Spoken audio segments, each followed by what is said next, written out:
Industri gula di Indonesia berada dalam kondisi memprihatinkan. Produksi gula nasional terus-menerus mengalami penurunan, sedangkan kebutuhannya terus mengalami kenaikan. Akibatnya, Indonesia mau tak mau harus membuka keran impor. Berdasarkan data Departemen Pertanian Amerika Serikat, impor gula Indonesia mencapai 5,8 juta ton pada periode 2022 hingga 2023. Besaran angka tersebut membuat Indonesia menjadi importir gula terbesar di dunia. Kondisi ini kemudian perlahan membuat harga gula di dalam negeri meroket berkisar antara Rp14.000 hingga Rp15.000. Tentu saja, hal ini sangat berbanding terbalik dengan situasi Indonesia pada zaman dulu. Dahulu, ada masanya Indonesia menjadi salah satu negara eksportir gula terbesar di dunia. Bahkan, ada pengusaha asal Indonesia yang dijuluki Raja Gula Dunia, saking menguasai pasar gula global.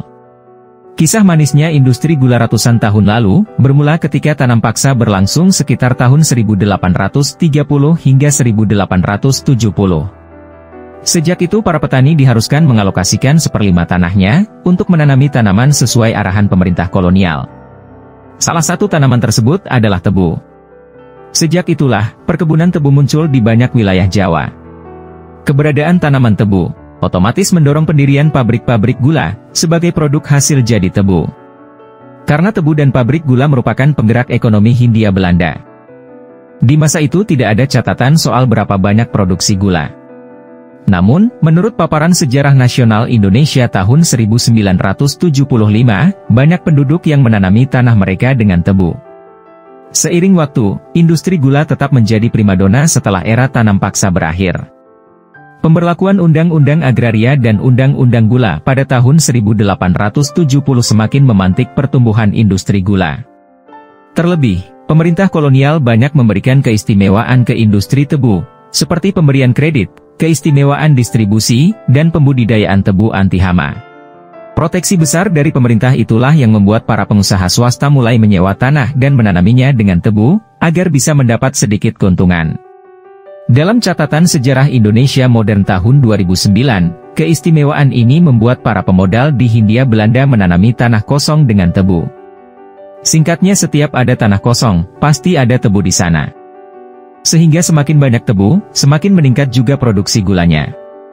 Pada tahun 1885, produksi gula Hindia Belanda mencapai 380.400 metrik ton.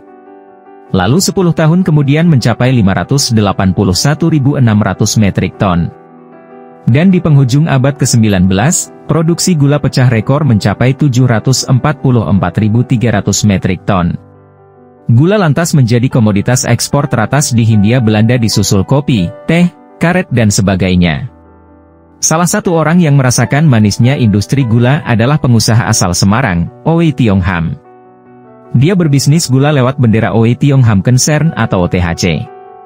OTHC berhasil mengekspor gula sebanyak 200.000 ton dalam kurun 1911 hingga 1912. Jumlah ini bahkan setara 60% ekspor gula di Hindia Belanda.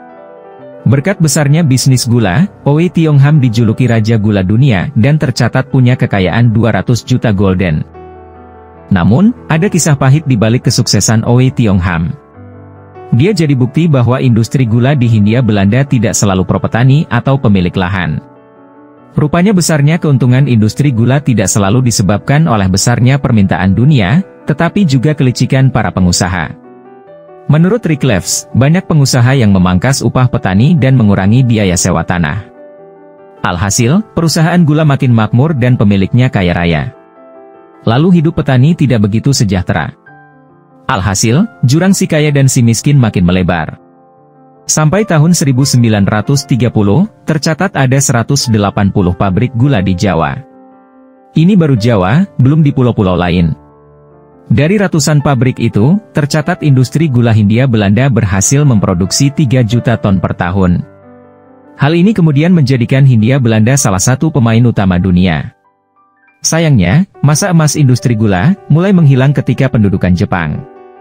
Banyak pabrik gula ditutup yang berdampak pada merosotnya produksi gula. Kondisi buruk ini lantas berlanjut setelah Indonesia merdeka.